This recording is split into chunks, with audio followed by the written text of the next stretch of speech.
Film ini dimulai di suatu tempat di Australia, ketika Junior, seorang pemuda berusia 19 tahun, dibawa ke penjara. Junior berasal dari keluarga yang disfungsional dan telah bermasalah dengan hukum sejak ia meninggalkan rumah beberapa tahun yang lalu. Saat ini, ia dijatuhi hukuman 6 bulan penjara atas sebuah pelanggaran kecil. Setelah pemeriksaan ketat untuk memastikan ia tidak membawa senjata, Junior dipindahkan ke selnya, di mana ia bertemu dengan teman satu selnya, Eric. Mereka tidak saling berbicara, tetapi terlihat jelas bahwa Eric sangat ketakutan akan sesuatu. Seiring berjalannya waktu, Junior mulai menyesuaikan diri dengan rutinitas ketat di penjara. Ia sering melihat Brendan Lynch, seorang perampok bersenjata terkenal, bermain catur selama jam istirahat. Brendan juga beberapa kali memergoki Junior memperhatikannya, tetapi tidak memulai percakapan. Namun, Brendan tampaknya memiliki kontak reguler dengan seorang pengusaha bernama Sam melalui telepon penjara. Meskipun terlihat seperti mereka hanya bermain catur lewat telepon, sebenarnya mereka sedang merencanakan sesuatu yang jauh lebih besar. Suatu siang, saat jam makan siang, Junior melewati Brendan yang sedang bermain catur. Junior melihat kesempatan untuk memberikan skakmat yang belum disadari oleh Brendan dan memberitahu dia tentang langkah tersebut. Meskipun Brendan terkesan dengan kecerdasan Junior, ia memperingatkan Junior untuk menghormati batasan pribadi. Sementara itu, Junior mengetahui bahwa Eric sedang mengalami kekerasan fisik dari pemimpin geng bernama Dave. Eric sering diseret ke kamar mandi penjara, sementara tahanan lain mengabaikan kejadian itu seolah tidak terjadi apa-apa. Suatu malam, ketika para narapidana kembali ke sel mereka, Junior melihat Eric memegang pisau cukur yang telah dipasangkan pada gagang sikat gigi. Tampaknya Eric akhirnya memutuskan untuk melawan penyiksaan yang ia alami. Namun, keesokan paginya, Junior terbangun dengan pemandangan yang mengerikan. Eric tergeletak di lantai dengan darah mengalir dari lehernya. Senjata berupa pisau cukur itu ternyata bukan untuk Dave, melainkan untuk melakukan hal yang tak terpikirkan. Junior dengan panik meminta bantuan, tetapi rekannya dalam permainan Zelda, Eric, tidak bisa diselamatkan. Sekarang, dengan kematian Eric, Dave dan kelompoknya mulai mengincar Junior sebagai target berikutnya. Suatu sore, saat kembali ke selnya, Junior dikepung oleh anak buah Dave. Beruntung, Brendan bersama gengnya, Sterl dan Murph, datang tepat waktu untuk menyelamatkannya. Setelah kejadian itu, bos kriminal terkenal memanggil Junior ke selnya untuk berbicara. Awalnya, dia memberikan pelajaran kepada Junior tentang realitas keras kehidupan di penjara. Urus saja urusanmu sendiri atau bersiaplah untuk bertahan. Tetapi karena Junior tidak cukup kuat untuk melindungi dirinya sendiri, Brendan menawarkan sebuah kesepakatan. Dia akan memberikan perlindungan kepada Junior selama sisa hukumannya, dan sebagai imbalannya, Junior harus melakukan apapun yang diminta Brendan setelah keluar dari penjara. Junior meminta beberapa hari untuk mempertimbangkan. Beberapa hari kemudian, Dave dan gengnya menjebak Junior dan menyeretnya secara paksa ke kamar mandi. Namun, sekali lagi, Brendan dan anak buahnya berhasil menyelamatkannya. Mereka juga menghajar Dave dan melemparkannya dari tangga, mengakhiri teror yang dilancarkannya untuk selamanya. Setelah insiden ini, Junior akhirnya setuju dengan kesepakatan Brendan. Sesuai rencana, Junior akan menuju ke rumah Sam setelah masa hukumannya selesai. Di sana, Sam, seorang pengusaha, akan memberinya tempat persembunyian yang aman dan senjata yang dibutuhkan untuk melaksanakan rencana besar, menculik sebuah helikopter. Junior harus memaksa pilot helikopter untuk mendarat di halaman penjara, menjemput Brendan dan krunya, lalu kabur sebelum polisi bisa menangkap mereka. Beberapa bulan pun berlalu, dan akhirnya tiba hari kebebasan Junior. Sesuai instruksi, dia langsung pergi ke tempat Sam. Sam memberinya sebuah apartemen di tepi pantai, serta koper berisi barang-barang milik Brendan. Kemudian pada hari itu, Junior tiba di apartemen dan terkesima dengan pemandangan indah di sekitarnya. Dia membuka koper itu dan menemukan paspor palsu, pakaian baru, dan sebuah pistol. Malamnya, seorang wanita cantik bernama Tasha datang ke apartemennya untuk menggunakan kamar mandi. Tasha adalah salah satu dari banyak wanita yang bekerja untuk Sam dan dipekerjakan untuk berbagai tugas. Memberikan Junior uang tunai dan sebuah ponsel untuk menerima instruksi penting. Jelas, remaja itu terpikat oleh kecantikannya. Namun, segera setelah tugasnya selesai, dia langsung pergi. Setelah itu, Junior pergi ke trailer seorang tentara pensiunan bernama Wilson, seperti yang diperintahkan oleh Brendan. Dia mendapatkan berbagai senjata serbu canggih dari Wilson setelah pelatihan singkat tentang cara menggunakannya.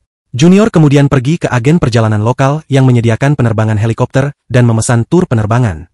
Saat sudah di udara, dia mengeluarkan pistol dari tas kerjanya dan memaksa pilot untuk mengarahkan helikopter ke arah penjara.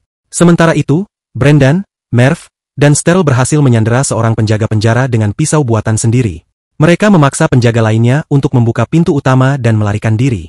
Tak lama kemudian, Junior tiba dengan helikopter, dan mereka semua segera naik, meninggalkan sandera. Mereka terbang cukup jauh dan akhirnya mendarat di tengah ladang tambang, tempat mobil Sam sudah menunggu. Setelah membebaskan pilot tanpa cedera, mereka masuk ke mobil dan menghilang dari lokasi. Dalam perjalanan ke tempat persembunyian Sam, kelompok itu berhenti sebentar untuk makan siang cepat. Ketika Merv masuk untuk membeli makanan ringan, siaran radio mengabarkan tentang pelarian mereka dari penjara. Reporter membacakan nama dan kejahatan masing-masing tahanan satu persatu.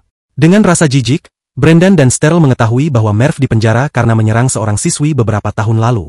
Mereka merasa dikhianati dan muak karena Merv menyembunyikan fakta ini dari mereka. Ketika Merv kembali ke mobil, Brendan memukulnya dengan brutal dan melemparkan tubuhnya yang tak sadarkan diri ke pinggir jalan. Ketiganya lalu pergi dan akhirnya tiba di apartemen Sam di tepi pantai. Meski Sterl menyukai tempat yang mewah itu, Brendan menunjukkan bahwa apartemen itu terlalu terbuka dan akan membuat mereka rentan jika terjadi serangan. Mereka kemudian pergi ke Mansion Sam, di mana mereka diberitahu tentang tugas baru mereka.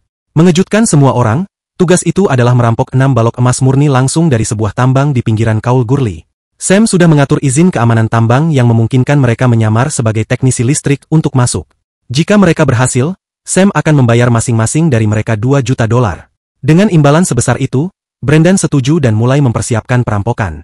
Malamnya, di Mansion Sam, Junior melihat Tasha, lalu mengikutinya ke kolam renang dan mencoba berbicara dengannya. Namun, pada saat itu Josh, keponakan Sam yang impulsif, tiba-tiba muncul dan mendorong Junior ke dalam air. Junior, yang tidak bisa berenang, mulai berjuang dan terengah-engah. Namun, Tasha datang menyelamatkannya dan menariknya keluar dari air. Setelah itu, kedua pria tersebut mulai bertengkar, tetapi mereka dipisahkan oleh Brendan. Kemudian, saat Junior berjalan dengan rasa malu di jalanan, Tasha datang dengan mobilnya dan mengajaknya makan di restoran Cina.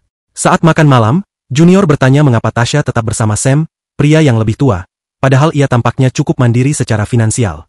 Sebagai jawaban, Tasha menceritakan kisah tragis tentang seorang gadis yang mencoba melarikan diri, namun dikejar dan dibunuh.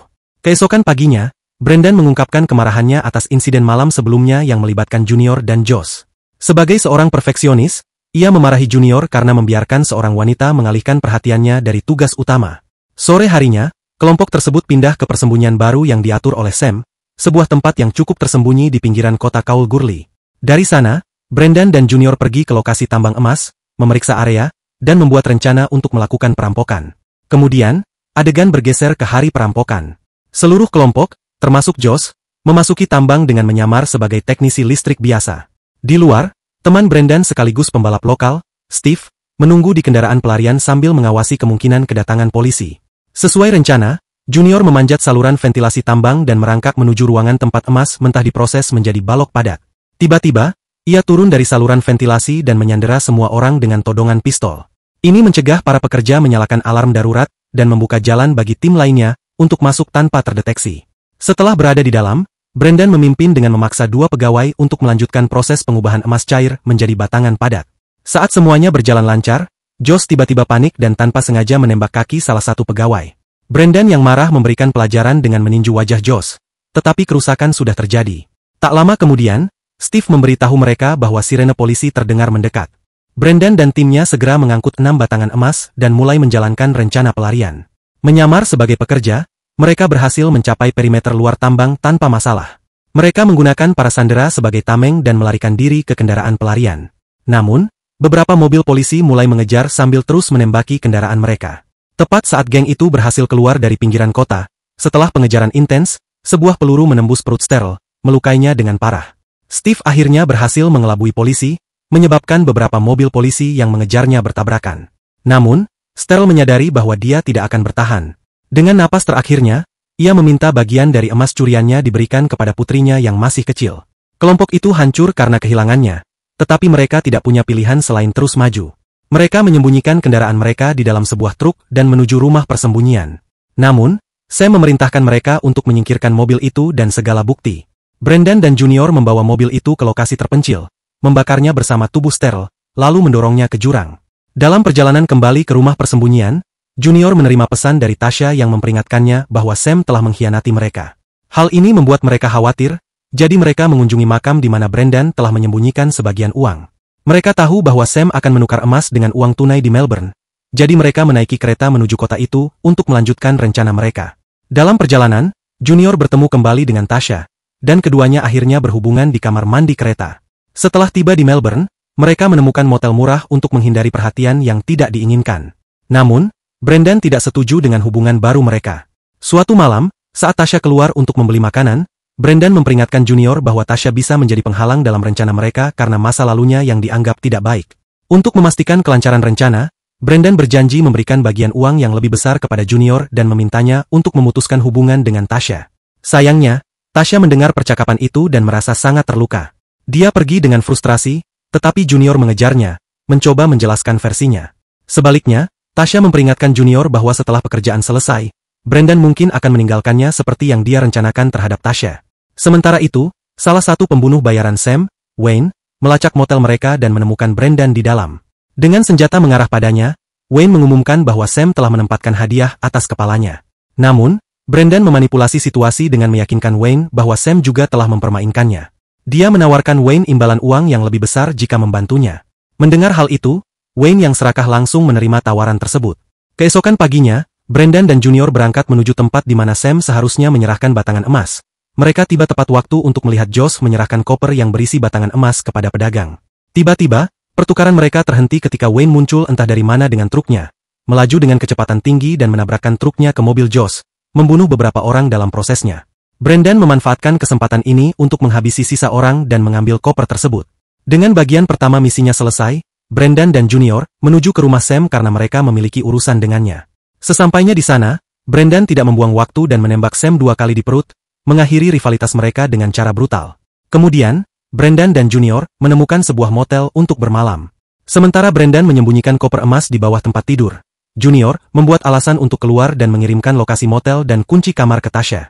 Setelah itu, mereka membeli sebuah kapal dan merencanakan untuk meninggalkan negara itu selamanya. Pagi-pagi sekali, Brendan dan Junior berangkat dengan kapal mereka.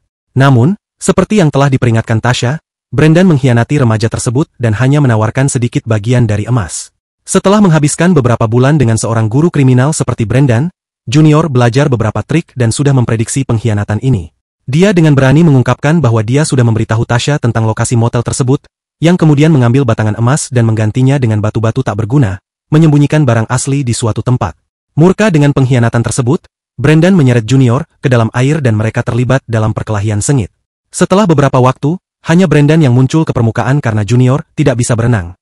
Namun segera dia menarik keluar anak itu yang hampir tenggelam dan keduanya kembali ke kapal. Akhirnya, Brendan merasa tidak ada gunanya melanjutkan pertarungan dan mengakui bahwa remaja itu telah menipunya. Di sisi lain, Junior berjanji akan mengirimkan bagian uang yang adil kepada Brendan, lalu berlayar dengan perahu kecil ke pantai. Beberapa waktu kemudian, Brendan kembali tinggal di motel tempat dia akhirnya ditangkap dan dikirim kembali ke penjara setelah seorang wanita lokal mengenali wajahnya. Adegan terakhir menunjukkan Brendan sebagai pria yang telah berubah, seseorang yang menerima takdirnya.